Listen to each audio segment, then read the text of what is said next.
your celebration of the literary arts here in Saskatchewan. Today, I'm very pleased to welcome our guest, Brysen Mann. Brysen is a Saskatchewan writer of the Zeno Manifesto. The Zeno Manifesto is the first book in a trilogy to be released over the next 8 months. Brysen, welcome to the show. Thank you very much for having me.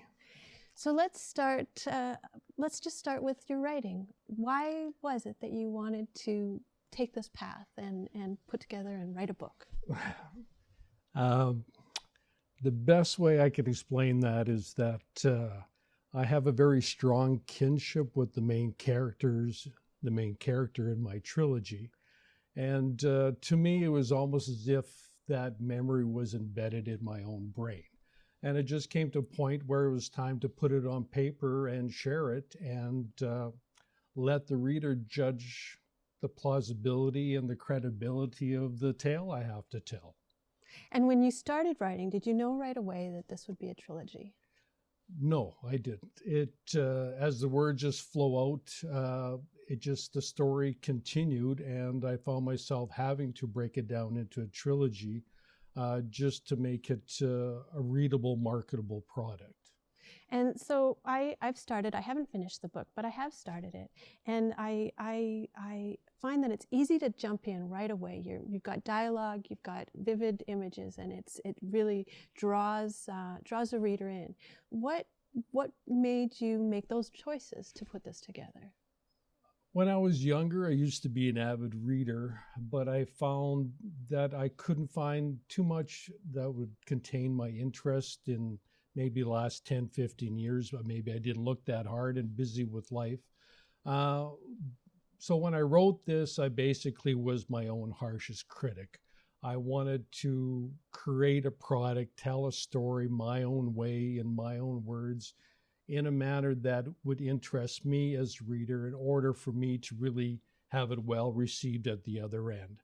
And so far it has been. I'm getting strong reviews, many comments how it is a very unique, cool story, and many seem to be happy with the way I've related to it on paper. And so hopefully as the next two are released, it'll all be embraced in the same way.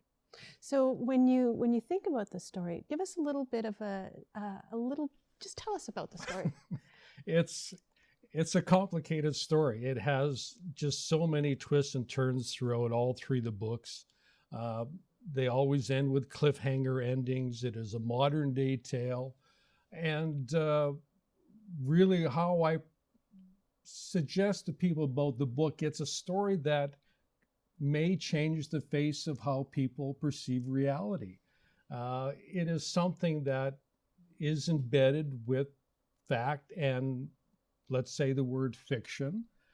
Again, let those that read that judge. And it's an interesting tale. It's a psychological thriller, mystery suspense with a little bit of blend of sci-fi in it. And it's told in today's world. So it's a story that you just can't give an outline of. You have to, as much as it sucks to say this, you almost have to experience it. So you have to go out and buy this book in order to find out what it's about. Exactly. I think there's enough teasing and tantalizing in there to treat the reader. I've had many book bloggers and reviewers, which I've had review the book.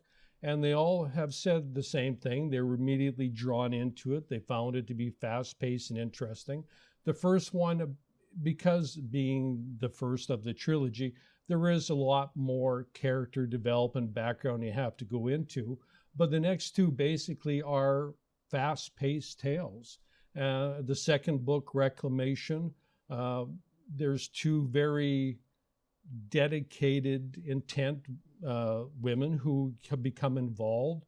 And to the main character, Frank, he's not sure if he's there to help or hinder him in what his task has set out to be.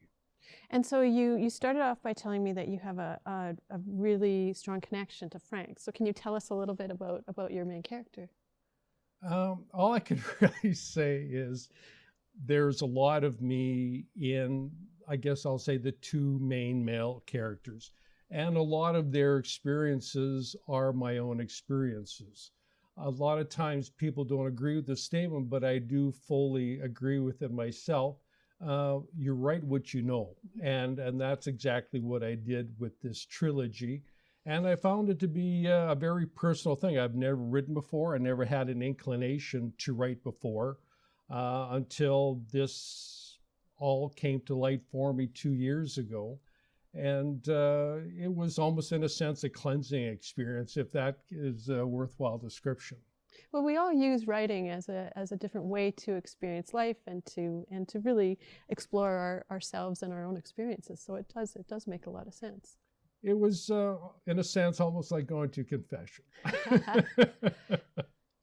And so you've got the three books you've got them all down. You're just getting the final bits ready on the other 2 books. Are you writing another story? Are you working on another tale now? I have been so involved with this for the last 2 years. I think I'm just going to wait and see what transpires by the time the 3rd one gets released, and see, there is a potential maybe this will develop into a series rather than a trilogy. It's something that there is a lot of potential for TV or movie. Many people have also made that judgment on their own as well. And I am striving to see if I can accomplish something in that direction as well.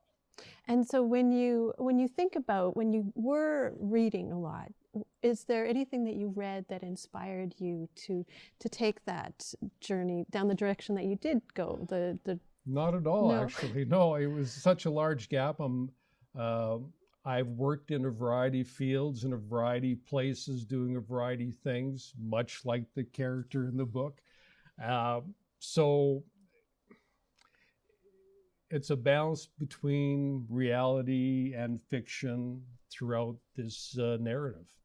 And when you think about the 2 years that you spent writing, that's pretty quick to write 3 books. Did you put a lot of full-time energy into creating these stories? I'm very driven and focused. So yes, I had very dedicated time scheduled to writing. The first one took me the longest because I'm not a writer, or was not a writer, I guess.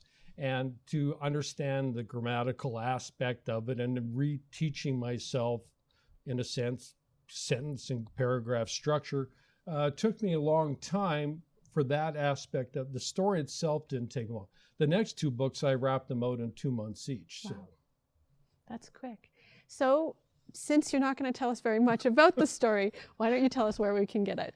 the book is available online worldwide. It's available through Chapters Indigos, Barnes & Noble, Amazon, Kobo. As of the next 2 weeks, it'll be available physical copies in all the Regina and Saskatchewan locations of Indigo, Chapters, and Kohl's bookstores. And I hope things will continue to expand on where it's available for distribution. And for booksellers and distributors, it's available through Ingram's at what they call the trade preference, and those that buy will know what that means. Okay. Well, that's all the time we have for today. Well, thank you very much. I appreciate it. A pleasure to meet you and to talk to you about your book, The Xeno Manifesto. Thank you so much. Thank you again. I'm Danica Lorer, and this is Lit Happens. You can find past episodes by looking for Lit Happens on YouTube. You can find me at danicalorer@gmail.com. You can check me out on Facebook or on Instagram. Thanks for watching.